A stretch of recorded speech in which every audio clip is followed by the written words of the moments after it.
आप सभी का स्वागत है फिर से एक और नई कहानी में। तो आइए हम आपको एक कहानी ऐसी सुनाने जा रहे हैं जो एक अक्कल की दुकान है जहाँ पे अक्कल मिलती है। तो आपने आज तक ऐसी दुकान नहीं देखी होगी, ना ही ऐसी दुकान के बारे में सुना होगा जहाँ पे अक्कल मिलती हो। तो आइए, ये कहानी एक अक्कल की दुकान की है। एक रौनक नाम का व्यक्ति था, जैसा नाम वैसा रूप, अक्ल में भी उसका मुकाबला कोई नहीं कर सकता था। एक दिन उसने घर के बाहर बड़े बड़े अक्षरों में लिखा, यहाँ अक्ल बिकती है। उसका घर बीच बाजार में था। हर आने जाने वाला वहाँ से ज़रूर गुजरता था। हर कोई बोर्ड देखता, हंसना और आगे बढ़ जाता। रौनक को विश्वास था कि उसकी दुकान एक दिन ज़रूर चलेगी। एक दिन एक अमीर महाजन का बेटा वहाँ से गुजरा। दुकान देखकर उससे रहा नहीं गया।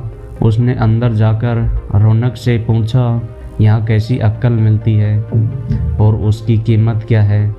उसने कहा, यहाँ इस बात पर निर्भर करता है कि तुम इस पर कितना पैसा खर्च कर सकते हो। कंपू ने जेब से 1 रुपया निकाल कर पूछा, इस रुपये के बदले कौन सी अक्ल मिलेगी और कितनी।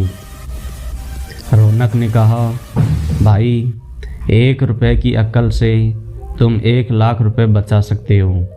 कंपू ने 1 रुपया दे दिया। बदले में रौनक ने एक कागज़ पर लिख कर दिया, जहाँ 2 आदमी लड़ झगड़ रहे हो वहाँ खड़े रहना बेवकूफ़ी है। कंपू घर पहुँचा और उसने अपने पिता को कागज़ दिखाया। कंजूस पिता ने कागज़ पढ़ा तो वह गुस्से से आग बबूला हो गया। कंपू को कोसते हुए वह पहुँचा अक्ल की दुकान। कागज़ की पर्ची रौनक के सामने फेंकते हुए चिल्लाया, वह रुपया लौटा दो जो मेरे बेटे ने तुम्हें दिया था। रौनक ने कहा, ठीक है, लौटा देता हूँ, लेकिन शर्त यह है कि तुम्हारा बेटा मेरी सलाह पर कभी अमल नहीं करेगा। कंजूस महाजन के वादा करने पर रौनक ने रुपया वापस कर दिया। उस नगर के राजा की 2 रानियाँ थीं। एक दिन राजा अपनी रानियों के साथ जौहरी बाजार से गुजरा। दोनों रानियों को हीरे का एक हार पसंद आ गया। दोनों ने सोचा महल पहुंचकर अपनी दासी को भेजकर हार मंगवा लेंगी। संयोग से दोनों दासियां एक ही समय पर हार लेने पहुंची। बड़ी रानी की दासी बोली, मैं बड़ी रानी की सेवा करती हूं, इसलिए हार मैं लेकर जाऊंगी।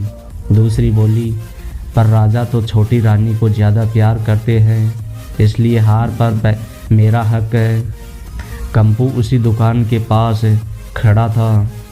उसने दासियों को लड़ते हुए देखा। दोनों दासियों ने कहा वे अपनी रानियों से शिकायत करेंगी। जब बिना फैसले के वे दोनों जा रही थी, तब उन्होंने कंपू को देखा। वे बोली, यहाँ जो कुछ हुआ है तुम उसके गवाह रहना। दासियों ने रानी से और रानियों ने राजा से शिकायत की। राजा ने दासियों की खबर ली। दासियों ने कहा, कंपू से पूछ लो, वह वहीं पर मौजूद था। राजा ने कहा, बुलाओ कंपू को गवाही के लिए, कल ही झगड़े का निपटारा होगा। इधर कंपू हैरान, पिता परेशान। आखिर दोनों पहुँचे अक्ल की दुकान। माफ़ी मांगी और मदद भी। रौनक ने कहा, मदद तो मैं कर दूं, पर अब जो मैं अक्ल दूंगा उसकी कीमत है 5000 रुपये। मरता क्या न करता। कंजूस पिता के गुड़ते हुए दिए 5000। रौनक ने अक्ल दी कि गवाही के समय कंपू पागलपन का नाटक करे और दासियों के विरुद्ध कुछ न कहे। अक्ल दिन कंपू पहुंचा दरबार में, करने लगा पागलों जैसी हरकत। राजा ने उसे वापस भेज दिया और कहा, पागल की गवाही पर भरोसा नहीं कर सकते। गवाही के अभाव में राजा ने आदेश दिया, दोनों रानी अपनी दासियों को सजा दे, क्योंकि यह पता लगाना बहुत ही मुश्किल है कि झगड़ा किसने शुरू किया। बड़ी रानी तो बड़ी खुश हुई। छोटी को बहुत गुस्सा आया। कंपू को पता चला कि छोटी रानी उससे नाराज़ है तो वह फिर अपनी सुरक्षा के लिए परेशान हो गया। फिर पहुंचा अक्कल की दुकान। रौनक ने कहा, इस बार अक्कल की कीमत 10,000 रुपये है। पैसे लेकर रौनक बोला, एक ही रास्ता है, तुम वह आहार खरीद कर छोटी रानी को उपहार में दे दो।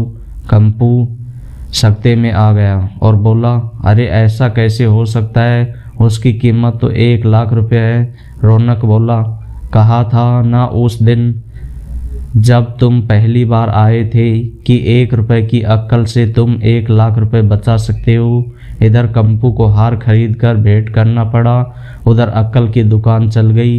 कंजूस महाजन सिर पीट कर रह गया। इस कहानी से यही शिक्षा मिलती है कि जो 1 रुपये के बदले 1,00,000 रुपये बचा सकते हो, जो रौनक ने पहले बोला था, उसका जो हर्जाना था उसको देना पड़ा। कंपू ने उसको 1,00,000 रुपये जो बचाया था उसके बदले 1 रुपये देना था, वो 1 रुपये की बदले की शर्त हुई थी। इसी बात से यह है कि अक्कल की दुकान भी उसी दौरान चल जाती है जब कंपू 1,00,000 रुपये बचा देता है।